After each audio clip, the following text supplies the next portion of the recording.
Hello everyone, welcome back to my channel Rajshree's ব্লগে তোমাদের সবাইকে স্বাগত জানিয়ে আজকে আবারও একটা নতুন ভিডিও নিয়ে চলে আসলাম। তো সকালে সমস্ত কাজবাজ কমপ্লিট করে এখন কিন্তু দুপুরে রান্না করব বলে রান্নাঘরে চলে এসেছি।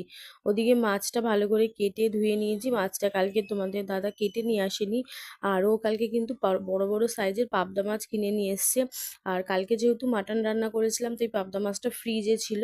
তো সকাল সকাল বার করে ভালো করে কেটে ধুয়ে নিয়েছি। এখন এখানে লবণ, হলুদ আর একটু সর্ষের তেল মাখিয়ে রেখে দেবো, তারপরে মাছটা ভাজবো।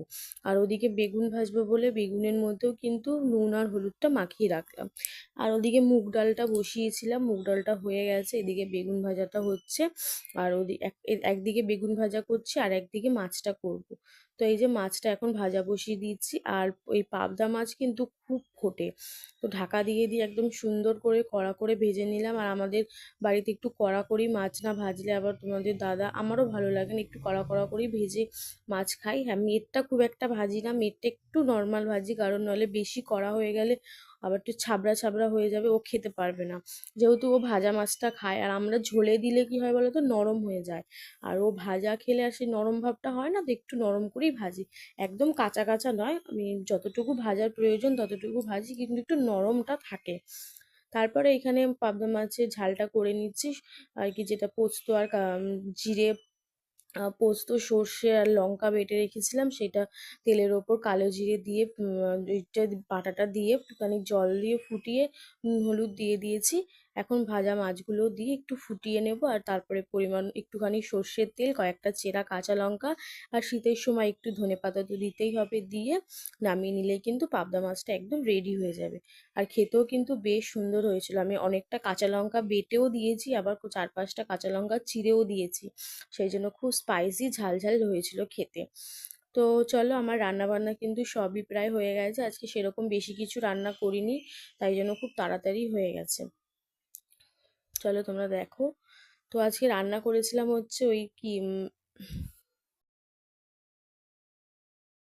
তো এদিকে এখন টমেটোমের চাটনিটাও বসিয়ে দিয়েছি। তো এদিকে এখন চাটনিটা হচ্ছে। তো অল্প একটু চাটনি করেছি, একটা টমেটো দিয়ে খাই ঠাকুমার জন্য। আমি খুব একটা চাটনি ভালোবাসি না। হ্যাঁ, আমার আমের চাটনিটা একটু ভালো লাগে, আর মাও খুব একটা খায় না, তাই ওনার একার জন্যই করেছি। আর ওখানে এখন দেখতেই পাচ্ছ গরম গরম ধোয়া ওটা ভাত রয়েছে, এখানে রয়েছে পনির ভাজা আর বেগুন ভাজা। বেগুনটা আমাদের বাড়ির সবাই খেতে ভালোবাসে, সেই জন্য প্রায় রোজই আমার ভাজা হয়, মেয়েও খুব ভালোবাসে খেতে। আর এখানে রয়েছে হচ্ছে মুগ ডাল, কিছু দিইনি, কালো তোমার জিরে শুকনো লঙ্কা তেজপাতা ফোড়ন দিয়ে আর ডালটা করেছি। কটা কাঁচা লঙ্কাও চিড়ে দিয়েছি, একটু ঝাল ঝাল হয়েছিল, খেতে ভালো লেগেছিল। আর আমরা একটু ঝাল ঝাল খাবারই বেশি পছন্দ করি, সব কিছুতে একটু ঝাল ঝালই খাই আর কি। মাছ মাংস যাই বলো না কেন একটু ঝাল ঝাল দিই। মেয়ের জন্য আলাদা করে করি আমি সবসময়, মেয়েরটা একটু ঝাল মশলা কম দিয়েই রান্না করি। আর এখানে মেয়ের একটা মাছ ভাজা, আর এখানে রয়েছে একটা আমাদের আর কি মাছের ঝাল, স্পেশাল আজকে পাবদা মাছের ঝাল। তারপরে কিন্তু সমস্ত কিছু রান্না বান্না গুছিয়ে নিয়ে খাওয়া দাওয়া কমপ্লিট করে নিয়েছি। আর মাম্মামকেও দেখো রেডি করিয়ে নিয়েছি। তো মাম্মাম যাচ্ছে হচ্ছে মামার বাড়ি বেড়াতে, আমি যাব না, ওই যাবে। তো চলো, আজকের মতো ভিডিওটা এই অবধি। ভালো লাগলে